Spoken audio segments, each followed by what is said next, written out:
Rocks between the rocks. ഇതിന്റെ platform ആയിക്കോട്ടെ, suspension ആയിക്കോട്ടെ, ഞാനിപ്പോൾ എതിർത്ത് പറയുന്നു 3 ഡോർ താറും സൈ സപ്പോർട്ട് ഇച്ചിരി മോശമാണ്. വണ്ടി മേടിച്ചു ഇവിടം വരെയായി എന്തൊക്കെ ചെയ്തിട്ടുണ്ട് വണ്ടിയിൽ? ടാറ്റ ഹാരിയർ EV ഇങ്ങനെ ആ ഒരു വാഗമണിന്റെ ഹൈറ്റ്സിൽ കൂടെ പീക്കിൽ കൂടെ ഒരു hello welcome back to Christmas chance auto vlog. ഇന്ന് നമ്മൾ കാണാൻ പോകുന്നത് ഒരു 1.5 യൂസർ റിവ്യൂ ആണ്. താർ റോക്സ്.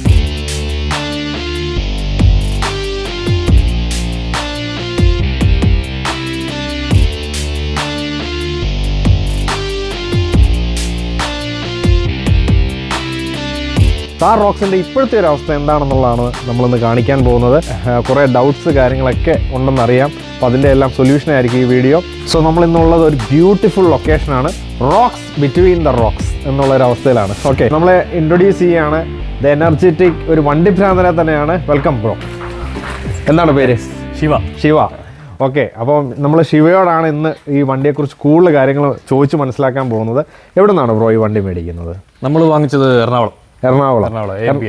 AMPL. അപ്പോൾ അറിയാം, ബ്രോയുടെ സ്ഥലം എന്ന് പറയുന്നത് കോട്ടയമാണ്. എന്തുകൊണ്ട് എറണാകുളം വരെ പോയി? കോട്ടയത്ത് വണ്ടി വിൽക്കുന്നില്ല, അതുകൊണ്ട് കുറേ സമയം വണ്ടി ഇല്ല, ഇപ്പോഴും വന്നിട്ടില്ല. BE6ഉം റോക്സും വന്നിട്ടില്ല, അതുകൊണ്ട് നമ്മൾ എറണാകുളത്ത് നിന്ന് വാങ്ങിച്ചു. അപ്പോൾ എത്ര നാളെടുത്ത് ഈ വണ്ടി ബുക്ക് ചെയ്തിട്ട് കിട്ടാൻ? നമുക്കൊരു 7-8 മാസത്തോളം എടുത്തു. 7-8 മാസം. ഈ ഒരു വേരിയന്റിന് ഇച്ചിരി ഡിലേ ഉണ്ടായിരുന്നു. ഓക്കെ, അപ്പോൾ അതിൻ്റെ ഒരു താമസം വന്നതാണ്. ഓക്കെ, ഇത് നമ്മൾ എടുത്തിരിക്കുന്ന മോഡൽ എന്ന് പറയുന്നത് ഏതാണ് മോഡൽ? നമ്മുടെ model AX7 luxury diesel automatic 4-wheel drive top end വണ്ടിയാണ്. ഓക്കെ, നമുക്കറിയാം ഇപ്പോഴത്തെ ഒരു ഓപ്ഷൻസ് എന്ന് പറഞ്ഞു കഴിഞ്ഞാൽ നമുക്ക് ഇഷ്ടം പോലെ 4x4 വണ്ടികളുണ്ട്. പ്രത്യേകിച്ച് ഗുർഗ 5 ഡോർ, ജിമ്മി, പിന്നെ സ്കോർപിയോ, അങ്ങനെ കുറേ ഓപ്ഷൻസ് ഉണ്ട്. എന്തുകൊണ്ടാണ് താർ റോക്സിലേക്ക് എത്താൻ കാര്യം? നമുക്ക് താർ ഇഷ്ടമായിരുന്നു നേരത്തെ തൊട്ട്. താറിനോട് വല്ല താല്പര്യമായിരുന്നു. അപ്പം അങ്ങനെ താർ വഴി കണ്ട് ഇഷ്ടപ്പെട്ട് 3 ഡോറിലോട് ഇഷ്ടം ആദ്യം എടുക്കാൻ പോയതാ. പിന്നെയാണ് ഇങ്ങനെ ഒരു പരസ്യമൊക്കെ കണ്ട് വണ്ടി വരുന്നത് കണ്ട് അങ്ങനെ നമ്മൾ ഇതിലേക്ക് ചാഞ്ഞതാ, താർ റോക്സിലേക്ക്. അപ്പൊ നോക്കുമ്പോൾ ഫീച്ചേഴ്സും പനോരമിക് സൺറൂഫും അത്യാവശ്യം വലിയ വണ്ടി എല്ലാം കൂടെ ആയി. നല്ല പാക്കേജ് പോലെ തോന്നി, അങ്ങനെ എടുത്തത്. അപ്പോൾ നമ്മൾ വേറൊരു ഫ്രെയിമിലേക്ക് മാറിയിരിക്കുകയാണ്. ബിറ്റ്വീൻ ദ റോക്സിലാണല്ലോ ബ്യൂട്ടിഫുൾ ലൊക്കേഷൻ. വണ്ടി ബ്ലാക്ക് കളറാണ്. ഈ ബ്ലാക്ക് കളറും നേരത്തെ മനസ്സിലുണ്ടായിരുന്നതാണോ? ബ്ലാക്ക് കളർ ഇപ്പം ഇതുപോലൊരു വണ്ടി നമ്മൾ വരുമ്പോൾ ഒരു മസ്കുലിൻ ഫീലിന് വേണ്ടിയിട്ട് നമുക്ക് ബ്ലാക്ക് ആയിരുന്നു ഇഷ്ടം. എല്ലാ വണ്ടിയും ബ്ലാക്ക് ആണ് ഇഷ്ടം. നമ്മൾ വേറെ വെട്ടസ് യൂസ് ചെയ്യുന്നുണ്ട്, അതിന് ബ്ലാക്ക് കിട്ടിയില്ല, അവിടെ വൈറ്റ് എടുത്ത്. വൈറ്റ് ആണ് കുറച്ചുകൂടെ വീട്ടിലൊക്കെ ഇഷ്ടം. എനിക്ക് ബ്ലാക്ക് ആ പേഴ്സണലി എല്ലാത്തിനും ഇഷ്ടം, കാരണം ഒരു ബ്ലാക്ക് ലവറും കൂടെയാണ്. കണ്ടോ, കോസ്റ്റ്യൂംസ് വരെ ബ്ലാക്ക് ആണ്. ഓക്കെ, അപ്പോൾ നമുക്ക് താർ റോക്സ് നാളുകൾക്ക് ശേഷം, കുറേ ആഗ്രഹങ്ങൾക്ക് ശേഷമാണ് ഈ വണ്ടി ഇവിടെ എത്തിക്കുന്നത്. ഈ താർ റോക്സിന് നമ്മുടെ മലയാളികളുടെ അറിയാലോ, എപ്പോഴും അവർക്ക് ഒരു ഇതിൻ്റെ നെഗറ്റീവ് എന്തൊക്കെയാണെന്നുള്ള ഒന്ന് പോയിന്റ് ഔട്ട് ചെയ്യാൻ ഇഷ്ടം. പക്ഷേ ഒത്തിരി ഞാൻ നേരത്തെ ഇതിനു മുമ്പ് വീഡിയോ ചെയ്തിട്ടുണ്ട്. അപ്പോൾ ഒത്തിരി കമൻറ്റ്സ് നമുക്ക് അതിനകത്ത് വന്നിട്ടുണ്ട്. അത് ബേസ് ചെയ്തിട്ടുള്ള ചോദ്യം കൂടെയാണ്. അപ്പം ഇൻട്രാക്ഷൻസ് വരുന്നതനുസരിച്ച് അതിൻ്റെ കാര്യങ്ങൾ നമ്മുടെ വ്യൂവേഴ്സിന് മനസ്സിലാവുകയും ചെയ്യും. അപ്പോൾ അതുകൊണ്ട് തന്നെ നമുക്ക് താർ റോക്സിൻ്റെ ഏറ്റവും വലിയ ഒരു പോരായ്മയിലൊന്നാണ് എന്ന് പറയുന്നത് ശരിക്കും ഇതിൻ്റെ വൈറ്റ് ഇൻറ്റീരിയേഴ്സാണ്. ആ വൈറ്റ് ഇൻറ്റീരിയേഴ്സിന് എന്താണ് ഒരു പരിഹാരം? പോരായ്മയാണ്, ശരിക്കും ഒരു പോരായ്മയാണ്. പക്ഷേ ഇപ്പോൾ അവർ ഇത് ബ്രൗൺ ഇറക്കുന്നുണ്ട് എന്ന് പറഞ്ഞിട്ട് കാര്യമില്ല. ഇത്രയും ഒരു ഓഫ് റോഡിങ് സ്പെക്കുള്ള ഇങ്ങനെയുള്ള ഒരു വണ്ടിക്ക് ഇത്രയും വൈറ്റ് സീറ്റ്സ് കൊടുക്കേണ്ട കാര്യമില്ല. പിന്നെ ഇപ്പോൾ അത് പല സ്ഥലങ്ങളിലും പലരും സീറ്റും ഡാഷ്ബോർഡ് ഫുൾ കളർ മാറ്റാവുന്ന ഓപ്ഷൻസ് ഇപ്പോൾ ഉണ്ടല്ലോ. ഇപ്പോൾ എല്ലാം എന്താ ചെയ്യാൻ പറ്റാത്ത. അപ്പം അങ്ങനെ ചെയ്യുന്നവരുണ്ട്. ഞാൻ ചെയ്ത വണ്ടി കണ്ടിട്ടുണ്ട്, എല്ലാം കണ്ടിട്ടുണ്ട്. അങ്ങനെ ചെയ്യേണ്ടവർക്ക് ചെയ്യാം, പക്ഷെ അത് ചുമ്മാ കിട്ടത്തില്ല. നമ്മൾ ഇത്രയും വില കൊടുത്ത് മേടിക്കുമ്പോൾ അതൊരു ഓപ്ഷൻ തരേണ്ടതായിരുന്നു. തന്നിട്ടില്ല. ഇപ്പം ഈ ഒരു വൈറ്റ് വണ്ടി യൂസ് ചെയ്യുമ്പോഴും കുറേ ബുദ്ധിമുട്ടുകൾ ഇപ്പം അനുഭവിക്കുന്നുണ്ടോ? ഉണ്ട്. നമുക്കിപ്പം സ്വൈര്യമായിട്ടൊരു നല്ലൊരു ഡ്രസ്സ് ഇട്ട് ഇതേ കയറി ഇരുന്ന് കഴിഞ്ഞാൽ അതിന്റെ കളർ ഇതേ കാണാം. നമ്മൾ എപ്പോഴും നന്നായിട്ട് കയറിയതാണ്, നമ്മൾ നന്നായിട്ട് വണ്ടി കയറി ചെയ്യുന്ന ആൾക്കാർ തന്നെ. പക്ഷെ എന്നിരുന്നാലും ഈ വൈറ്റ് സീറ്റ് എപ്പോഴും അതിൽ ഭയങ്കരമായിട്ട് മെയിൻ്റെനൻസ് ആവശ്യമുണ്ട്. ചില നേരത്തെ ചില സ്റ്റെയിൻസ് ഒന്നും പോകത്തില്ല. കുത്തിയിരുന്ന് നല്ല ഇതൊക്കെ മേടിച്ച് ചെയ്യണം. അതുപോലെ നമ്മൾ പണിയെടുത്താലേ അതിന്റെ ഒന്ന് ക്ലീൻ ആവുള്ളൂ അല്ലേ? അവര് പറയുന്നത് ചുമ്മാ വാഷ് ചെയ്താൽ പോകുന്നൊക്കെ മഹീന്ദ്ര പറയുന്നത് വൈറ്റ് ഇറക്കിയപ്പോൾ. പക്ഷെ ഒന്നുമല്ല, അതൊക്കെ വല്ല ചള്ള വല്ലതും പറ്റിയതായിരിക്കും. അല്ല നമ്മുടെ ഈ സ്റ്റെയിൻസ് പറ്റുമല്ലോ ഡ്രസ്സിലൊക്കെ വരുള്ളൂ, അത് ഭയങ്കര പാടാണ്. ഓൾറൈറ്റ്, അപ്പോൾ നമുക്കറിയാം ഒരു താർ റോക്സ് മേടിക്കുന്ന ഒരാളുടെ മനസ്സിൽ എപ്പോഴും അവർ നോക്കുന്നത് ഒരു ഓഫ് റോഡ് കേപ്പബിലിറ്റിയാണ്. അപ്പം ഈ വണ്ടി എന്ന് പറയുന്നത് 4x4 അല്ലേ? 4x4 ആണ്. അപ്പം ഇതുപോലെ ഒരു 4x ഏതെങ്കിലും ഒരു സ്ഥലത്ത് ഓഫ് റോഡിങ്ങിന് പർപ്പസിന് വേണ്ടിയിട്ട് ഈ വണ്ടി ഉപയോഗിച്ച് നോക്കിയിട്ടുണ്ടോ? ഇല്ല, നമ്മൾ ഇതുപോലെ വീഡിയോ ഒക്കെ എടുക്കാൻ വേണ്ടി ഇങ്ങനെ ചെയ്യുന്നതല്ല. നമ്മളൊരു ഹാർഡ് കോർ ഓഫ് റോഡർ അല്ല. നമ്മൾ ഇത്ര നാൾ യൂസ് ചെയ്ത SUVs അല്ല, എല്ലാം സെഡാനും ഹാച്ച് ബാക്കും. നമ്മളെ ഫസ്റ്റ് ഒരു പ്രോപ്പർ SUV ആണ് നമ്മുടെ റോക്സ്. നമ്മളിപ്പോൾ കുഴി കണ്ടാലും നമ്മൾ വെട്ടിച്ച് മാറുന്ന ആൾക്കാരെ ഇപ്പം ഇതുകൊണ്ട് പോയാലും. അപ്പോൾ അത് അങ്ങനെ ഓഫ് റോഡിംഗ് ഒന്നും പോയിട്ടില്ല. ടോപ്പ് എൻഡ് ആണ്, 4x4 ഉണ്ട്, എല്ലാം കൊണ്ട് പോവാം എന്നുള്ളൊരു ഇതേ ഉള്ളൂ. ഒരു ഈ ഓഫ് റോഡ് കേപ്പബിലിറ്റിയെ കുറിച്ച് നേരത്തെ എന്തെങ്കിലും സ്റ്റഡി നടത്തിയിരുന്നു എന്ന് വെച്ച് കഴിഞ്ഞാൽ ഈ വണ്ടിക്ക് എന്താ പറയുന്നത് അത്യാവശ്യം ഓഫ് റോഡ് ആയിട്ടുള്ള ഇതിലൊക്കെ കയറാം, ഇതിൻ്റെയൊക്കെ വീഡിയോസ് ഒക്കെ കണ്ടിരുന്നോ നേരത്തെ? കണ്ടിട്ടുണ്ട്. നമുക്ക് ഓഫ് റോഡിങ് ഒരു ഇതല്ല, നമ്മുടെ വീട്ടിലാരും ഓഫ് റോഡിങ്ങോ നമ്മളങ്ങനെ പോയിട്ടേ ഇല്ല. ഓഫ് റോഡിങ് നമുക്കിപ്പം ഒരു പൊക്കത്തിൽ ഒരു നല്ലൊരു സ്റ്റാൻസിൽ ഇരുന്ന് പോവാം. ഇതൊക്കെയാണ് നമ്മുടെ ഇഷ്ടം. ഇത്ര സൈസ്, ഇതിന്റെ ഒരു ലുക്സ്. പിന്നെ ഓഫ് റോഡിങ് ഒബ്വിയസ്ലി ഉണ്ട്. ഇത്രയും ദൂരെയുള്ള സ്ഥലങ്ങൾ നമുക്ക് ഒരിക്കലും സെഡാൻ കയറ്റാൻ പറ്റത്തില്ല. നമ്മുടെ സെഡാനൊക്കെ ആണെങ്കിലും ലോ പ്രൊഫൈൽ ടയർസ് ഒക്കെ ഇട്ടുകൊണ്ട് ഇതിനകത്ത് കയറിയിട്ട് കാര്യമില്ല. അപ്പോൾ ഇതൊക്കെ ആകുമ്പോൾ നല്ല ടയറൊക്കെ ഇട്ട് കയറി പോകുമ്പോൾ രസമാണ്. ആടി പോകാന്നുള്ളൊരു വൈബിന് വേണ്ടി മാത്രം. ഓഫ് റോഡിങ് മാത്രമല്ല, ഓഫ് റോഡിങ്ങും പോവാം, നല്ല കേപ്പബിൾ ആണ്. പക്ഷെ പ്രോപ്പറായിട്ട് കുറച്ചുകൂടെ ഓഫ് റോഡിങ് 30 ലക്ഷം രൂപ കൊടുത്താലും പോവോ? ഓക്കെ. അപ്പോൾ ഡെയിലി യൂസ് കംഫർട്ട്. ഇനിയിപ്പോൾ നമ്മൾ കംഫർട്ടിലേക്ക് വരികയാണെന്നുണ്ടെങ്കിൽ പല ആൾക്കാരും ഈ വണ്ടിയുടെ സസ്പെൻഷനെ കുറിച്ച് വിമർശിക്കുന്നുണ്ട്. അപ്പോൾ ആ സസ്പെൻഷൻ ഇപ്പം പ്രത്യേകിച്ച് ഒരു ബംസൊക്കെ ചാടുന്ന സമയത്ത് നമുക്ക് ആ ഒരു ക്വാളിറ്റി ഇല്ല. പഴയ താർ റോക്സ് 3 ഡോറിൻ്റെ അതേ ഒരു ക്വാളിറ്റി ഇതിനുള്ളൂ, ഇതിൻ്റെ സസ്പെൻഷൻ മാറിയിട്ടില്ല, ആ ഒരു കംഫർട്ട് കൂടിയിട്ടില്ല എന്നൊക്കെ പറയുന്നു. എന്താണ് അതിനെക്കുറിച്ച് അഭിപ്രായം? അത് പലരും ഇപ്പോൾ എന്തെടുത്താലും അതിന് നെഗറ്റീവും പോസിറ്റീവും ഉണ്ടല്ലോ. അതിപ്പോൾ നമുക്കൊന്നും പറയാനില്ല. ഇപ്പോൾ ഇതിന്റെ പ്ലാറ്റ്ഫോം ആയിക്കോട്ടെ, സസ്പെൻഷൻ ആയിക്കോട്ടെ, ഇതൊന്നും 3 ഡോർ താറുമായിട്ട് നല്ല ഡിഫറൻസ് നല്ല വേറെ സാധനമാണ്. ഇതിന്റെ പ്ലാറ്റ്ഫോം വേറെ. സ്കോർപിയോ ഇതിന്റെ പ്ലാറ്റ്ഫോമിൽ നിന്ന് ഡിറൈവ് ചെയ്തൊരു പ്ലാറ്റ്ഫോമാണ്. ഇതിന്റെ സസ്പെൻഷനും വേറെ പുതിയൊരു സസ്പെൻഷനാണ്. പിന്നെ ഇത് സസ്പെൻഷൻ ട്രാവൽ വരും. ഇത്രയും നീളമുള്ള വണ്ടിയില്ല, അപ്പോൾ അതിന് ഒബ്വിയസ്ലി ട്രാവൽ വരും. ട്രാവൽ വരുന്നതിന്റെ ആട്ടവും ഒളിച്ചിലും ഒക്കെ ആയിരിക്കും ആൾക്കാർ. എനിക്കറിയത്തില്ല, ഇത് ശരിക്കും നമ്മൾ സെഡാനെ വെച്ചിട്ടൊരു എസ്യുവി കമ്പയർ ചെയ്യാൻ പാടുണ്ടോ? ഇല്ലില്ല, ഒരിക്കലും. ഞാനിപ്പോൾ എതിർത്ത് പറയുന്നു, 3 ഡോർ താറും ഈ വണ്ടി തമ്മിൽ സസ്പെൻഷനിൽ കമ്പാരിസൺ നടക്കില്ല. ഇത് കറക്റ്റ് നല്ല സസ്പെൻഷനാണ്. 3 ഡോറിലുള്ളതിനെക്കാട്ടിലും കംഫർട്ടാണ്, ഹാൻഡ്ലിംഗ് ഉണ്ട്, എല്ലാ കാര്യത്തിലും. അത് ആരെന്നാ പറഞ്ഞാൽ നമുക്കൊന്നും അറിയട്ടെ, നമ്മൾ യൂസ് ചെയ്തുകൊണ്ട് പറയുന്നത്. Okay, alright. ഇപ്പം എത്ര കിലോമീറ്ററോളം ഓടിയിട്ടുണ്ട് ഏകദേശം? വണ്ടി ഇപ്പോൾ ഒരു 6000 കിലോമീറ്റർ. 6000 കിലോമീറ്റർ. ഈ 6000 കിലോമീറ്റർ ഓടിയ സമയത്ത് നമ്മൾ ഈ റോഡിലൂടെ പോകുമ്പോൾ ഉള്ള ഒരു ഫീലിംഗ് എന്ന് പറഞ്ഞു കഴിഞ്ഞാൽ നല്ല ഒരു ഫീലിംഗ് അല്ലേ കിട്ടുന്നത് സസ്പെൻഷൻ്റെ, അല്ലേ? അതുപോലെ തന്നെ വണ്ടിയിലിടുന്ന ഒരു വണ്ടിയുടെ സ്റ്റാൻസ്, നമുക്ക് റോഡ് വിസിബിലിറ്റി, അതിനെക്കുറിച്ച് എന്താണ് പറയാനുള്ളത്? ബെസ്റ്റ് ഇൻ ക്ലാസ് തന്നെ പറയാം. ബെസ്റ്റ് ഇൻ ക്ലാസ് മാത്രം. നമുക്കൊരു ഫോർച്യൂണർ ആണല്ലോ നമ്മുടെയൊക്കെ ഒരു സ്വപ്നമായിരുന്നു. ഇപ്പോൾ അത് ഓവർ പ്രൈസ് ആണ്. പക്ഷെ നമുക്ക് ഇത് വെച്ചൊരു ഒരു ഫോർച്യൂണർ മനസ്സിൽ കാണാൻ പറ്റും ഓടിക്കുമ്പോൾ. അപ്പോൾ ആ ഒരു ഇതാണ് വണ്ടി ഓടിക്കും. പിന്നെ ടയറൊക്കെ ചേഞ്ച് ചെയ്തിട്ടുണ്ട്. അപ്പോൾ അതിൻ്റെ ഒരു സൗണ്ടും ഒക്കെ കേട്ട് പോകുന്ന ഒരു രസമാണ്. ഓക്കെ. എൻ്റെ വീഡിയോയുടെ താഴെ വന്ന ഒരാൾ കമൻറ്റ് ചെയ്തിരുന്നു, ഈ പൈസയ്ക്ക് വേണമെങ്കിൽ ഞങ്ങൾക്ക് ഇന്നോവ ഹൈക്രോസ് ഇറക്കാമല്ലോ, ആരെങ്കിലും പോയി താർ റോക്സ് എടുക്കുമോ എന്നൊരു കമൻറ്റ് കണ്ടു. അപ്പോൾ അങ്ങനെ ചോദിച്ച ആളോട് എന്താണ് അതിനെക്കുറിച്ച് പറയാനുള്ളത്? അങ്ങനെ ചോദിക്കുന്ന ആളോട് നമ്മൾക്ക് പ്രത്യേകിച്ച് മറുപടി ഒന്നുമില്ല. താർ റോക്സ് എന്ന് പറയുന്ന ഒരു വികാരം തന്നെയല്ലേ താർ റോക്സിന്, അല്ലേ? താർ റോക്സിന് റീപ്ലേസ്മെന്റ് ആയിട്ട് വേറൊരു വണ്ടി ഉണ്ടോ? ഇല്ലല്ലോ, ഒരിക്കലും വരില്ല. അങ്ങനെ ഒരിക്കലും ഞാൻ പറയുന്നില്ല. ഞാൻ ഒരിക്കലും ഇത് ബെസ്റ്റ് ആണെന്ന് പറയുന്നില്ല. ഇത് നമ്മുടെ ഇഷ്ടത്തിന് നമ്മുടെ വീട്ടിൽ വണ്ടി മേടിക്കുന്നത്. ഒരു വണ്ടി നമ്മൾ കുറ്റം പറയുന്നില്ല, ഒരു വണ്ടി നമ്മൾ താത്തും പറയുന്നില്ല. പക്ഷേ ഒരു ആപ്പിളും ഓറഞ്ചും വെച്ച് കമ്പയർ ചെയ്യാൻ വരുന്നവരോട് നമ്മൾ തിരിച്ച് പറയും.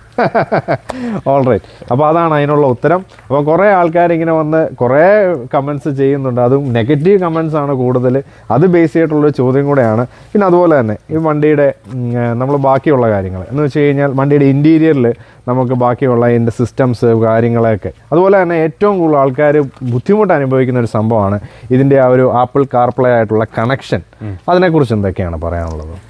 ആപ്പിൾ കാർപ്ലേ ഇപ്പം നമ്മൾ ഓൾമോസ്റ്റ് നമ്മുടെ വീട്ടിൽ നിന്ന് ഇപ്പം ഇങ്ങോട്ട് ഒരു 10-35 കിലോമീറ്ററോളം ഉണ്ട്. അതിനിടയ്ക്ക് തന്നെ ഒരു 4 തവണ അത് ഓഫായി, ക്രാഷ് ആയി പോകും, ഡിസ്കണക്ട് ആവുക. ക്രാഷ് അല്ല, ഡിസ്കണക്ട് ആവുക ചെയ്യുന്നത്. അതെന്തിനും ഇപ്പം ഇത്രയും വില കൊടുപ്പുള്ള വണ്ടി ആവട്ടെ, ഏത് വണ്ടിയാണെങ്കിലും നമ്മളിപ്പോൾ ഒരു സ്വിഫ്റ്റ് ഉണ്ട്, നമുക്ക് യൂസ് ചെയ്തിട്ടുള്ള വണ്ടിയായിട്ട് പറയാം, കമ്പാരിസൺ അല്ല. അപ്പോൾ അതിൽ നമുക്ക് പോലും അങ്ങനെ വന്നിട്ടില്ല. നമ്മൾ ബട്ടസ് യൂസ് ചെയ്യുന്നുണ്ട്, അതിൽ ഇന്നേ വരെ വന്നിട്ടില്ല. ഇത്രയും വില കൊടുത്ത് മേടിച്ചിട്ട് ഒരു ആപ്പിൾ കാർപ്ലേ നമുക്ക് കറക്റ്റ് തിരിവെത്തുന്നതിന് മുമ്പായിട്ട് ഓഫ് ആവുകയും ചെയ്യും. നമുക്കത് എപ്പോഴും മിസ്സാണ്, നമ്മൾ തിരിച്ചു പോകേണ്ട ഒരു അവസ്ഥയാണ്. ഓക്കെ. അപ്പോൾ അത് അപ്ഡേറ്റ് മാറുമെന്ന് ആൾക്കാർ പറയാറുണ്ട്. പക്ഷേ ഇതുവരെ അതിനൊരു സൊല്യൂഷൻ ആയിട്ടില്ല, അല്ലേ? ഇല്ല. ഓക്കെ. അതുപോലെ തന്നെയാണ് നമ്മുടെ ഇന്ത്യയിലേക്ക് വരുവാണെന്നുണ്ടെങ്കിൽ നമുക്കൊരു യാത്ര പോകുന്ന സമയത്ത് ഒരു AC-യുടെ ഒരു കൂളിങ്, അതെങ്ങനെ തോന്നിയിട്ടുണ്ട് AC-യെ കുറിച്ച്? AC-യുടെ കൂളിംഗ് ഡീസെന്റ് തന്നെയാണ്. ഇത്രയും ഏരിയ ഉള്ളൊരു വണ്ടിയാണ്. ബാക്കിൽ AC ഉണ്ട്, ഫ്രണ്ടിൽ 4 AC, അങ്ങനെയാണ്. ഓക്കെയാണ്. ഞാൻ വെച്ചാൽ നമ്മൾ വീട്ടിൽ യൂസ് ചെയ്യുന്ന വെച്ചാൽ നമുക്ക് കമ്പയർ ചെയ്യാൻ പറ്റത്തുള്ളൂ. ബട്ടസ് യൂസ് ചെയ്യുന്ന ആളെ സ്ഥിതിക്ക് നമുക്ക് 22-ൽ വിട്ട് കഴിഞ്ഞാൽ അകത്ത് 22 ഇല്ല, ഹീറ്റർ ഓൺ ആക്കിയ പോലെ ചില നേരത്ത്. അപ്പോൾ ഇതിനകത്ത് 22 ഇട്ടാൽ അതിനകത്ത് 22 ഉണ്ടെന്ന് നമുക്ക് തോന്നും, ഫീൽ ചെയ്യും. അപ്പോൾ അതിലൊരു 18 ഇടേണ്ട സ്ഥാനത്ത് ഇതൊരു 20 ഇട്ടാൽ മതി. AC-യുടെ ക്വാളിറ്റി അടിപൊളിയാണ്. AC-യുടെ ക്വാളിറ്റി അടിപൊളി തന്നെ, സൂപ്പറാണ്. പിന്നെ അതുപോലെ തന്നെ അടുത്തൊരു സംഭവം എന്ന് പറയുന്നത് നമുക്ക് ഇതിനകത്ത് ഇരിക്കാനുള്ള ഒരു ഫീലാണ്. ഇപ്പം നമുക്ക് ഇതിനകത്ത് എത്ര പേരെയൊക്കെ എടുത്ത് മാക്സിമം ട്രാവൽ ചെയ്തിട്ടുണ്ട്? നമ്മൾ 5 പേര് മാക്സിമം ബാക്ക് സീറ്റ്. പ്രത്യേകിച്ച് അറിയാം, നമുക്ക് ഇപ്പം വീട്ടിലാണെന്നുണ്ടെങ്കിൽ 4-5 മെമ്പേഴ്സ് ഉണ്ട്. അപ്പോൾ ഇവരെല്ലാം പുറയിലിരിക്കുമ്പോൾ എപ്പോഴേലും ബാക്ക് സീറ്റിൻ്റെ കംഫർട്ട് കുറവാണെന്ന് പറഞ്ഞിട്ടുണ്ടോ? ബാക്ക് സീറ്റ് സപ്പോർട്ട്, ഇരിക്കാനുള്ള സുഖം, അതിനെക്കുറിച്ചൊക്കെ എന്താ? ഞാൻ പറയാം. ആദ്യം ബാക്ക് സീറ്റിന്റെ കംഫർട്ട് പറയാം. ബാക്ക് സീറ്റിന്റെ കംഫർട്ട് എന്ന് പറഞ്ഞാൽ ഇതൊരു ലാഡർ ഓൺ ഫ്രെയിം SUV ആണ്. ഇതൊരിക്കലും ഒരു സെഡാനോ ഹാച്ച് ബാക്ക് വെച്ച് നമുക്ക് കമ്പയർ ചെയ്യാൻ പറ്റത്തില്ല. ഇതിന് എന്തായാലും ഇതിന് ബോഡി റോൾ ഉണ്ടാവും. പിന്നെ ഞാൻ ഓടിക്കുമ്പോൾ ഇച്ചിരി സ്പീഡ് കൂടും മറ്റൊക്കെ പറയാറുണ്ട്, നല്ല ആട്ടോ എക്സസൈസ് ആണെന്ന് പറയാറുണ്ട്. പക്ഷേ നമ്മൾ മാക്സിമം ഇതാണെങ്കിലും നമ്മൾ വണ്ടിക്ക് ലാഡർ ഓൺ ഫ്രെയിമിന്റെ ഇത്ര സസ്പെൻഷൻ ട്രാവൽ ഉള്ളതിന്റെ ഒരു ആട്ടം വരും. പക്ഷെ അത് കംഫർട്ടായിട്ട് ഓടിച്ചുകൊണ്ട് പോകുന്നതാണ് ഒരു ഡ്രൈവറിന്റെ കഴിവ്. ഓക്കെ, പിന്നെ ഒരു കാര്യം കൂടെ പറയാനുണ്ട്. ഇതിന്റെ തൈ സപ്പോർട്ട് ചോദിച്ചാൽ തൈ സപ്പോർട്ട് ഇച്ചിരി മോശമാണ്. ഇച്ചിരി പൊക്കോളം. ഇപ്പം എന്നെ പോലെ ഇപ്പം ഞാൻ 6 അടിയുണ്ട്. അപ്പം എനിക്കൊക്കെ സംബന്ധിച്ചിടത്തോളം ഇപ്പുറത്തിരിക്കുകയാണ് ഡ്രൈവ് ചെയ്യുമ്പോൾ നമുക്ക് അത്ര തോന്നില്ലെങ്കിലും ഇപ്പോഴത്തേക്ക് ഇച്ചിരി തൈ സപ്പോർട്ട് കുറവുള്ളവർ തോന്നുന്നു. അത് ഡ്രൈവറിലാണോ അതോ പുറകിലെ സീറ്റിലോ? എല്ലാ സീറ്റും സെയിം XUV-യുടെ സീറ്റ്സ് ഒക്കെയാണ് വരുന്നത്. സെയിം അല്ല, ആ ഒരു കളറൊക്കെ നമ്മൾ സെയിം ആയിരിക്കും എന്ന് വിചാരിച്ചു. പക്ഷെ വന്നപ്പം ഇച്ചിരി വ്യത്യാസമുണ്ട്. ഒരു പൊട്ടിക്ക് കുറവുണ്ട്. എന്തിന് കുറച്ചെന്ന് അറിയത്തില്ല, ഇടയുണ്ടല്ലോ. ഓക്കെ, അതുപോലെ തന്നെയാണ് ഇൻറ്റീരിയറിൻ്റെ കാര്യത്തിൽ വേറൊരു സംഭവം സ്ഥിരമായിട്ട് വന്ന് കമൻറ്റ് ചെയ്യുന്നതാണ്. അതിനകത്ത് ഒത്തിരി പേര് തംസപ്പ് കിട്ടിട്ടുണ്ട്, ലൈക്ക് ചെയ്തിട്ടുണ്ട്. അതിനകത്ത് പറയുന്നതാണ് ഈ വണ്ടിയുടെ മ്യൂസിക് സിസ്റ്റം വെറും പദവാണ്, ഒന്നിനും കൊള്ളത്തില്ല എന്നൊക്കെയാണ് വന്ന് കമൻറ്റ് ചെയ്യുന്നത്. അതുകൊണ്ട് തന്നെ ഞാൻ JBL-ന്റെ മേടിച്ച് വെച്ചു. ഇതിനെക്കുറിച്ച് എന്താണ് അഭിപ്രായം? അല്ല, ഞാൻ പറയാം, ടോപ്പ് എൻഡ് വണ്ടിയിൽ ഹർമൻ കാർഡന്റെ സിസ്റ്റം വരുന്നത്. ഓക്കെ. അപ്പോൾ ഹർമൻ കാർഡൻ മോശമാണെന്ന് പറയുവാണെങ്കിൽ പിന്നെ എനിക്ക് അറിയത്തില്ല എങ്ങനെയാണ് ഫീലിനെ കുറിച്ച്. അതിന്റെ ഫീൽ നമ്മളിപ്പോൾ ഒരു പാട്ട് വെക്കുവാണെങ്കിൽ നമ്മളിപ്പം ചില പാട്ടിനകത്ത് നമുക്ക് ചില ഇൻസ്ട്രുമെന്റ്സ് ഉണ്ടല്ലോ, ചെറിയ ഇൻസ്ട്രുമെന്റ്സ് നമുക്ക് മറ്റേ വണ്ടിയിൽ കേൾക്കുന്നതും ഇതിൽ കേൾക്കുന്നതും വ്യത്യാസമുണ്ട്. നമുക്കത് കുറച്ചുകൂടെ ഇതിനകത്ത് ഓഡിബിൾ ആണ്. ഓക്കെ, അത്രയും ക്ലിയർ ആണ്. ഇപ്പം സൗണ്ടിന്റെ ക്ലാരിറ്റി ആയിക്കോട്ടെ, ബീറ്റ് ആയിക്കോട്ടെ, എല്ലാം നമുക്ക് കറക്റ്റ് അഡ്ജസ്റ്റ് ചെയ്യാൻ, കസ്റ്റമൈസ് ചെയ്യാൻ എല്ലാം ഉണ്ടാകും. ഓക്കെ, എല്ലാം ഞാൻ പക്ക ഒരു 10-ൽ 9 കൊടുക്കും. വണ്ടി ഇപ്പോൾ ഇത്ര നാൾ ഓടിക്കുന്ന സമയത്ത് നമുക്ക് അറിയാം ഈ വണ്ടിയുടെ ആദ്യം കിട്ടുന്ന ടയർ, ആ ടയറിന്റെ ക്വാളിറ്റി എങ്ങനെ ഉണ്ടായിരുന്നു? ടയർ, ആദ്യത്തെ ടയർ നമ്മൾ ശരിക്കും പറഞ്ഞ 1000 കിലോമീറ്റർ പോലും യൂസ് ചെയ്തിട്ടില്ല. ഓക്കെ, അതിന് മുമ്പേ നമ്മൾ മാറിയായിരുന്നു. എന്നാ പറ്റി മാറാൻ കാര്യം?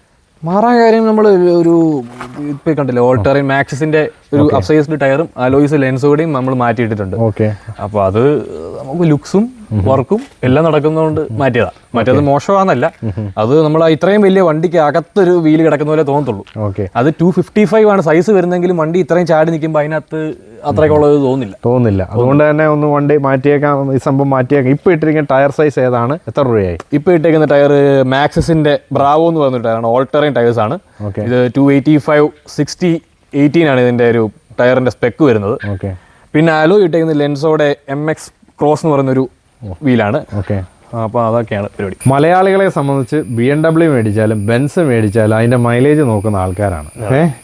അങ്ങനെ ഇരിക്കുക നമ്മുടെ താർ റോക്സ്, അതോ X7 luxury top end variant, ഇതിന്റെ ഡീസലാണല്ലോ. ഡീസലാണ്. എന്താണ് ഇതിന്റെ മൈലേജ് കിട്ടുന്നത് ഹൈവേസിലും അല്ലെങ്കിൽ സിറ്റിയിലും? നോർമലി നമ്മുടെ ഒരു സിറ്റിയിൽ, സിറ്റി മീൻസ് നമ്മുടെ ലോക്കൽ ഓട്ടത്തിലൊക്കെ നമുക്കൊരു 9.5 10 കിട്ടാറുണ്ട്. ഓക്കെ, പിന്നെ കാല് കൊടുത്ത് മാത്രം ഓടിച്ചു കഴിഞ്ഞാൽ അതിലും അനുസരിച്ച് അത് കുറയുകയും ചെയ്യും. അതിലും താഴെ പോയിട്ടുണ്ട്. പിന്നെ അങ്ങനെ പോകും. നോർമലി ഇപ്പം നമുക്ക് 9.5-10 കാണിക്കുന്നുണ്ട്. അപ്പം ഏറ്റവും കൂടുതൽ മൈലേജ് എപ്പോഴാണ് കാണിച്ചിട്ടുള്ളത്? ഈ ട്രിവാൻഡ്രം പോയി വന്നപ്പോൾ 14.5 കിട്ടിയിട്ടുണ്ട്. ഓക്കെ, അത് പയ്യെ മീൻസ് ഒരു ഫ്ലോ ഉണ്ടായിരുന്നു, ബ്രേക്കിംഗ് കുറവ്, ആക്സലറേഷനും ഒരു ഭയങ്കര ഇതായിട്ടല്ല, അതൊരു 70-80 നിന്ന് അങ്ങ് വരെ പോയപ്പോൾ. ഈ ഒരു യാത്ര പോയ സമയത്ത് ഏറ്റവും ലോങ് പോയിരിക്കുന്ന ട്രിവാൻഡ്രത്തേക്കാണോ ഇപ്പോൾ? മൈലേജ് കൂടുതൽ കിട്ടിയ ട്രിവാൻഡ്രത്താണ്. ഏറ്റവും ലോങ് പോയിരിക്കുന്നത് എവിടെയാണ്? നമ്മളങ്ങനെ ലോങ് പോയിട്ടില്ല ഇതിൽ. ഓക്കെ, നമ്മൾ ഈ എറണാകുളം തിരുവനന്തപുരം ഒക്കെ പോയിട്ടുള്ളൂ. പിന്നെ ഇങ്ങനെയൊക്കെ പോയിട്ടേ ഉള്ളൂ. ലോങ് ഇതുവരെ പോകാൻ പറ്റിയിട്ടില്ല. ഇപ്പോൾ നമുക്കറിയാം ഇതിന്റെ ഓട്ടോമാറ്റിക് ഗിയർ ബോക്സ് ആണ് വന്നിരിക്കുന്നത്. ആ ഒരു പെർഫോമൻസ്, വണ്ടിയുടെ ഒരു പെർഫോമൻസിനെ കുറിച്ച് എന്താണ് പറയാനുള്ളത്? വണ്ടിയുടെ പെർഫോമൻസ് മോർ ദാൻ ഇനഫ്. ഇത്രയും 2 ടണ്ണുള്ള ഒരു SUV 2 ടണ്ണോളം വരുന്നുണ്ട്. 2 ടണ്ണോളം വരുന്നുണ്ടെങ്കിൽ തന്നെ ഗിയർ ബോക്സിന്റെ ട്രാൻസ്മിഷൻ ആയാലും എല്ലാം ഓക്കെ. എപ്പോഴും ഫീൽ ചെയ്തിട്ടുണ്ടോ? ഒരു ലാഗും ഇല്ല.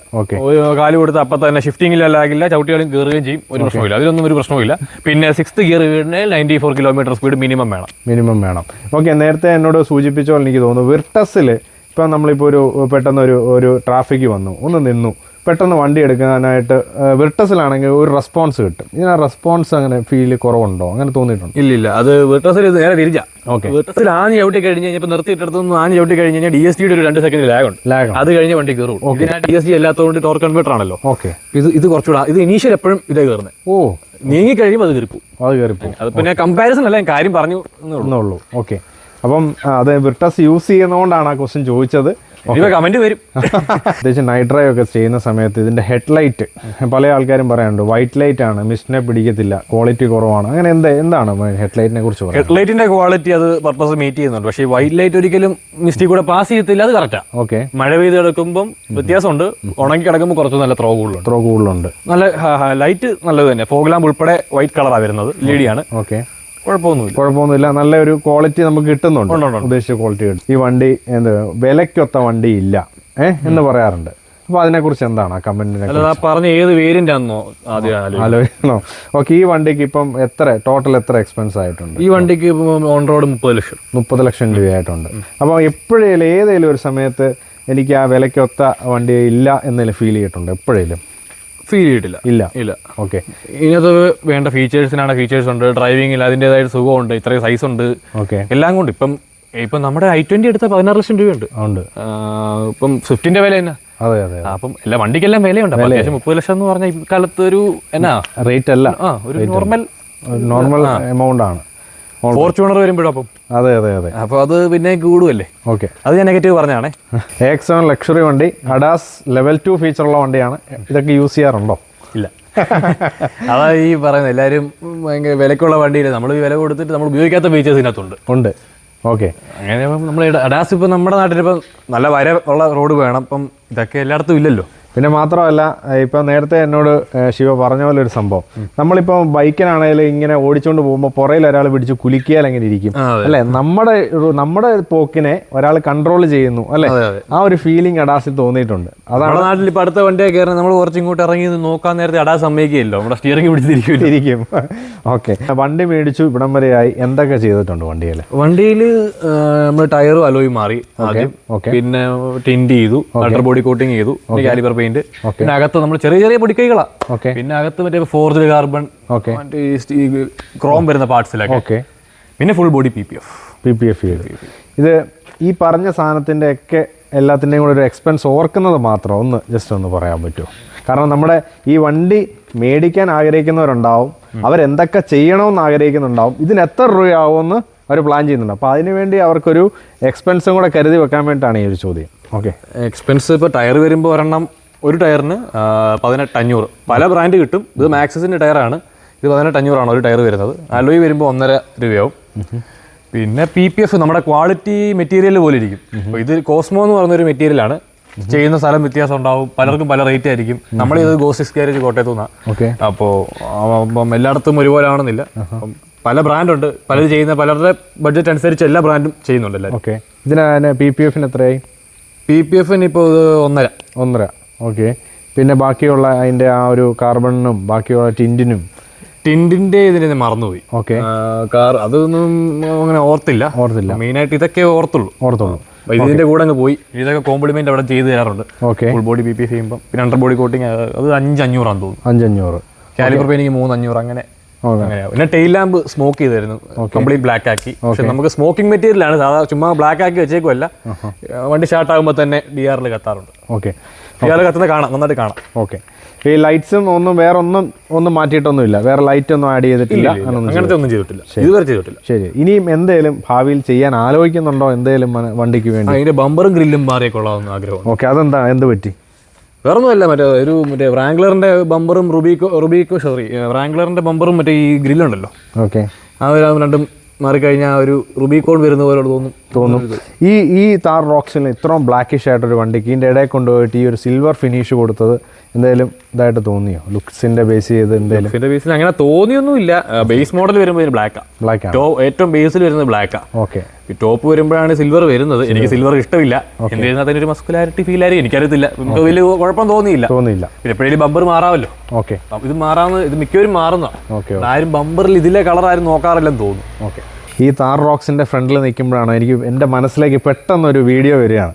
നമ്മുടെ ടാറ്റ ഹാരിയർ EV ഇങ്ങനെ ആ ഒരു വാഗമണിൻ്റെ ഹൈറ്റ്സിൽ കൂടെ പീക്കിൽ കൂടെ ഒരു ഇത്ര ഡിഗ്രി ആംഗിളിലൊക്കെ കൊണ്ടുപോകുന്നൊരു വീഡിയോ. എപ്പോഴേലും ആ വീഡിയോ കണ്ടപ്പോൾ ഹാരിയർ എടുക്കണം, ഇത് വേണ്ടായിരുന്നു, ഹാരിയർ വേണം എന്ന് അങ്ങനെയൊക്കെ എപ്പോഴേലും തോന്നിയിട്ടുണ്ടോ? അത് അങ്ങനെ തോന്നിയിട്ടേ ഇല്ല, അതിൻ്റെ ആവശ്യവുമില്ല. ഓൾ വീൽ ഡ്രൈവ് വണ്ടി, 4 വീൽ ഡ്രൈവ് വണ്ടി ഉള്ള ഒരാൾ ഒരു ഓൾ വീൽ ഡ്രൈവ് വണ്ടി കണ്ടിട്ട് കൊതിക്കേണ്ട കാര്യമില്ല. പിന്നെ അത് വേറൊരു സെഗ്മെന്റ്, അത് വേണ്ട ആൾക്കാർ വേറെ, ഇത് വേണ്ട ആൾക്കാർ വേറെ, ഇത് രണ്ടും കമ്പയർ ചെയ്യാൻ പറ്റത്തില്ല. ഓക്കെ, അങ്ങനെ ഒരു കമ്പാരിസൺ എന്റെ മനസ്സിൽ പോലും വന്നിട്ടില്ല. അഡ്വർടൈസ്മെന്റിനെ കുറിച്ച് എന്താണ്? നല്ലൊരു അഡ്വർടൈസ്മെന്റ് അടിപൊളിയായിരുന്നു, അത് മാർക്കറ്റിംഗ് ലെവൽ അതെല്ലാം ഇഷ്ടപ്പെട്ടു. പക്ഷേ ഒരിക്കലും ഇത് വണ്ടി കമ്പയർ ചെയ്യാൻ തോന്നിയിട്ടില്ല. ഈ വണ്ടി കൂടുതലാണോ ആ വണ്ടി കൂടുതലാണോ ഒന്നും പറയുന്നില്ല. നമുക്ക് പർപ്പസ് മതി. കാരണം 30 ലക്ഷം രൂപ പ്ലസ് ഉള്ളൊരു വണ്ടിയും കൂടിയാണ് താർ റോക്സ് വരിക. കാരണം അത് 7 സീറ്റർ എന്നുള്ള രീതിയിൽ എപ്പോഴേലും അത് 7 സീറ്റർ, ഈ വണ്ടി 7 സീറ്റർ ആയിരുന്നെങ്കിൽ അങ്ങനെ ഒന്നും ആഗ്രഹിച്ചിട്ടില്ലല്ലോ, ഒന്നുമില്ലല്ലോ. അല്ല, തോന്നിയിട്ടുണ്ട്. ഇത്രയും നീളവും വലിപ്പം ഉള്ളപ്പോൾ 2 സീറ്റ് കൂടുതൽ കൊടുക്കായിരുന്നു, അല്ലേ വേണ്ടെന്നുള്ളൂ. നമ്മളെ വീട്ടിൽ 4 പേരേ ഉള്ളൂ, എങ്കിൽ തന്നെ ഒരു ഓപ്ഷൻ കൊടുത്തിരുന്നത് നല്ലതായിരുന്നു തോന്നിയിട്ടുണ്ട്. ഓക്കെ, അതുപോലെ തന്നെ ഈ വണ്ടിയുടെ യാത്ര ചെയ്യുന്ന സമയത്ത് നമ്മൾ ലഗേജസ് ഒക്കെ കൊണ്ടുപോയിട്ട് ഇതിൻ്റെ പുറയിൽ ബൂട്ട് സ്പേസ് എന്ന് പറയും, അവിടെ കൊണ്ടുവെക്കും. എപ്പോഴേലും അത് കുറവാണ് അങ്ങനെ എന്തെങ്കിലും തോന്നിയിട്ടില്ല? ഇല്ല, നല്ല ഡീസൻ്റ് ആയിട്ടുള്ള സ്പേസ് ഉണ്ട്. ഓക്കെ, ഈ വണ്ടിയുടെ ബാക്കിൽ നിന്ന് നമ്മൾ അതിൻ്റെ ഡോർ ഓപ്പൺ ചെയ്യുമ്പോൾ 2 ആയിട്ടാണ് തുറന്നു വരുന്നത്. ആദ്യം ഒരു പോർഷൻ ജീപ്പ് പോലെ തുറന്നു, അതിൻ്റെ മേളിൽ വീണ്ടും തുറക്കുന്നു, മേളിലോട്ട് തുറന്നു. ഓക്കെ, അപ്പോൾ അങ്ങനെ മേളിലോട്ട് ഇങ്ങനെ തുറക്കുന്നു. അപ്പോൾ അങ്ങനെയൊക്കെ വരുമ്പോൾ അതെപ്പോഴേലും നല്ലതാണോ, അല്ലെങ്കിൽ ഇത് വേണ്ടായിരുന്നു, അങ്ങനെയൊക്കെ തോന്നിയിട്ടുണ്ടോ? അല്ല, അങ്ങനെ തോന്നിയിട്ടില്ല. എനിക്കങ്ങനെ പേഴ്സണലി തോന്നിയിട്ടില്ല. തോന്നിയ ആൾക്കാർ കാണും. പക്ഷേ എനിക്കിപ്പോൾ നമുക്ക്, ഞാൻ പറയട്ടെ, നല്ലൊരു സ്ഥലത്തൊക്കെ പോയി ഒരു വ്യൂ ഒക്കെ ഉള്ളപ്പോൾ നമുക്ക് തുറന്നിട്ട് പൊക്കി വെച്ചിട്ട് ഇരിക്കുമ്പോൾ രസമാണ്. ഷൂസിന്റെ ബാക്കിലത്തെ ഇത് തുറന്നിട്ടിരിക്കുന്ന പോലെ രസമല്ലേ? ഓക്കെ, പലർക്കും ഇപ്പം ഒരു ലഗേജ് ഒക്കെ വെക്കാൻ പെട്ടെന്ന് ഇങ്ങനെ തുറന്നിട്ട് ഇത് വെക്കേണ്ടി വരും. പക്ഷേ അത് ചെയ്യണം, അല്ലാതെ വേറെ ഇവിടെ വഴിയില്ലല്ലോ. ഓക്കെ, ഈ സെഗ്മെന്റിൽ ഏറ്റവും നല്ലൊരു സൺറൂഫാണ്, വൈഡ് സൺറൂഫ് ഞാൻ കൊടുത്തിരിക്കുന്നതാണ് പറഞ്ഞത്. എപ്പോഴേലും സൺറൂഫ് ഓപ്പൺ ചെയ്ത് പോവോ, അതിനെക്കുറിച്ച് യൂസ് ചെയ്തിട്ടുണ്ടോ? ചെയ്തിട്ടുണ്ട്. നമുക്ക് 2 പേർക്ക് സുഖമായിട്ട് എണീറ്റ് നിൽക്കാം. 2 പേർക്ക് എണീറ്റ് നിൽക്കാം. ഓക്കെ, അങ്ങനെ നിന്നിട്ടുമുണ്ട്. ഓക്കെ, നല്ലൊരു വണ്ടി ഓടുമ്പോഴല്ലേ അത് പ്രത്യേകം പറയണം. അപ്പോൾ നല്ലൊരു ഫീലാണ്, നല്ല സൺറൂഫുമാണ്, നല്ല ഫീലാണ്. അപ്പോൾ പെട്ടെന്ന് ചോദിക്കാനുള്ള ചോദ്യമാണ്, എന്തൊക്കെയാണ് മോശം, എന്തൊക്കെയാണ് നല്ലത്? മോശം, ഇതിൻ്റെ വൈറ്റ് സീറ്റ്സ് മോശമാണ്, അത് ഭയങ്കര മോശമാണ്. പിന്നെ ഇതിൻ്റെ വേറെ നമ്മുടെ ഒരു ഡീസൽ അടിക്കുന്ന ഫ്യൂവൽ ലിഡ് ചില നേരത്ത് ഞെക്കിക്കഴിഞ്ഞാൽ അത് ഓപ്പൺ ആവത്തില്ല, ജാമായിട്ടിരിക്കും. ഓക്കെ, പിന്നെ വേറൊരു കാര്യം എന്ന് പറഞ്ഞു കഴിഞ്ഞാൽ ഇതിൻ്റെ ഈ വണ്ടിയുടെ ഒരു ഇത് കത്തുമല്ലോ, അലാറം അടിക്കുമല്ലോ, വാണിംഗ് അടിക്കും. ഫ്യൂൽ വാണിംഗ് അടിക്കും. ഫ്യൂൽ വാണിംഗ് എന്ന് പറയുന്നത് അത് ഇനി ഒരു 120-100 കിലോമീറ്റർ ഓടാനുള്ള ഡീസൽ ഉള്ളപ്പോഴും ഒച്ചത്തിൽ കറന്ന് കാറും. അത് ഭയങ്കര അനോയിങ് ആയിട്ട് തോന്നി. ഓക്കെ, അത് ഒരു നെഗറ്റീവാണ്. വേറെ നെഗറ്റീവിന് ആപ്പിൾ കാർപ്ലേയുടെ നെഗറ്റീവ്, മാപ്പ് എപ്പോഴും ഇങ്ങനെ ക്രാഷ് ആയിക്കൊണ്ടിരിക്കുകയാണ്. 2 ദിവസം അത് ഇല്ലായിരുന്നു, പിന്നെയും വന്നു. ഞാൻ അത് റെഡി ആയിരുന്നു. ഓക്കെ, പക്ഷെ അത് പിന്നെയും വന്നു. ഇതാണ് മെയിൻ ഒരു പ്രോബ്ലം. പെട്ടെന്ന് ആലോചിക്കുമ്പോൾ കിട്ടുന്ന ഒരു പ്രോബ്ലം. പിന്നെ ചോദിക്കാനുള്ള, ഈ വണ്ടി ഓടിക്കുന്ന സമയത്ത് ഈ സ്റ്റിയറിംഗിൽ നിന്നൊരു സൗണ്ട്, ഒരു പ്രത്യേകിച്ച് വണ്ടി നല്ലപോലെ ഹാൻഡിൽ നല്ലപോലെ തിരിക്കുന്ന സമയത്ത് ഒരു സൗണ്ട് കേൾക്കുന്നുണ്ട്, അതിനെക്കുറിച്ച് എന്താണ്? നമ്മളിപ്പോൾ വണ്ടി നിർത്തി തിരിക്കുവാണെങ്കിൽ ടക്ക് ടക്ക് ടക്ക് എന്നൊരു സൗണ്ട് ഇങ്ങനെ കേൾക്കാം. അതെന്നാന്ന് വെച്ചാൽ എനിക്കറിയത്തില്ല, ഞാൻ ഗ്രൂപ്പിൽ ചോദിച്ചാൽ, നമുക്കൊരു വാട്സപ്പ് ഗ്രൂപ്പ് ഒക്കെ ഉണ്ടായിരുന്നു. മിക്കവർക്കും ഇത് അനുഭവപ്പെട്ടിട്ടുണ്ട്, എല്ലാ വേരിയന്റിലും മിക്കവർക്കും ഉണ്ട്. അപ്പോൾ അതൊരു കോമൺ ഇഷ്യൂ പോലായി. അവിടെ ചോദിക്കുമ്പോൾ അവർ പറഞ്ഞത് ചിലർക്ക് ബുഷ് വേണം, ചിലരുടെ കാലിബ്രേഷൻ ആണ്, അങ്ങനെ വലിയ കുഴപ്പമില്ലെന്നുള്ള രീതിയിൽ അവർ പോകുന്നത്. അവിടെ മഹീന്ദ്രന്ന് വന്നായിരുന്നു അങ്ങനെ ഒരു സംഭവം ഉണ്ടെന്നുള്ള രീതിയിലാണത് ഇപ്പം പറഞ്ഞേക്കുന്നത്. നിർത്തി തിരിക്കുമ്പോഴുള്ളൂ, ഓട്ടത്തിലുള്ള തിരിയിലോ ഒന്നും ഇല്ല. പക്ഷെ എങ്കിൽ തന്നെ അതൊരു ഡ്രോബാക്ക് ആയിട്ട് തോന്നി. അതുപോലെ നല്ലത് എന്തൊക്കെയാണ്? നല്ലത് ഇതിന്റെ സസ്പെൻഷൻ, മോശമാണെന്ന് പറഞ്ഞ സസ്പെൻഷൻ. പിന്നെ ഇതിന്റെ റൈഡ് ക്വാളിറ്റി, ഇതിന്റെ സ്റ്റാൻസ്, ലുക്സ്, പവർ, പെർഫോമൻസ് എല്ലാം കൊണ്ട് അടിപൊളിയാണ്. എനിക്ക് ഓക്കെയാണ്. ഓക്കെ, അപ്പം ഇതാണ് നമ്മുടെ ഒരു കംപ്ലീറ്റ് ഫീഡ്ബാക്ക് വീഡിയോ ആണ്. ഇതിനകത്ത് എല്ലാ കാര്യങ്ങളും നമ്മൾ കവർ ചെയ്തിട്ടുണ്ട്. അതൊന്നും നമ്മൾ പറഞ്ഞു തന്നത് ശിവയാണ്. ശിവയുടെ ഫാദറും ഒരു വണ്ടി പ്രേമി തന്നെയാണ്. നമ്മുടെ ശിവ ഒരു വണ്ടി ഭ്രാന്തനാണെന്ന് വേണമെങ്കിൽ പറയാം. അപ്പോൾ ശിവയോട് എന്ത് ചോദിച്ചാലും ചേട്ടൻ ചോദിക്കും, ഞാൻ പറയാം എന്നുള്ള രീതിയിലാണ്. അപ്പോൾ ആ ഒരു എനർജറ്റിക് സംഭവം എനിക്ക് ഭയങ്കരമായിട്ട് ഇഷ്ടപ്പെടും. അപ്പം thank U Shiva, thank you so much. അപ്പം കൂടുതൽ ഡീറ്റെയിൽ എല്ലാം നമ്മളിതിനകത്ത് താഴെ കൊടുക്കുന്നുണ്ട്, ഇൻസ്റ്റാഗ്രാം പ്രൊഫൈലും എല്ലാ കാര്യങ്ങളും. അപ്പം thank you so much. See you in the next video. Bye bye from Krishna.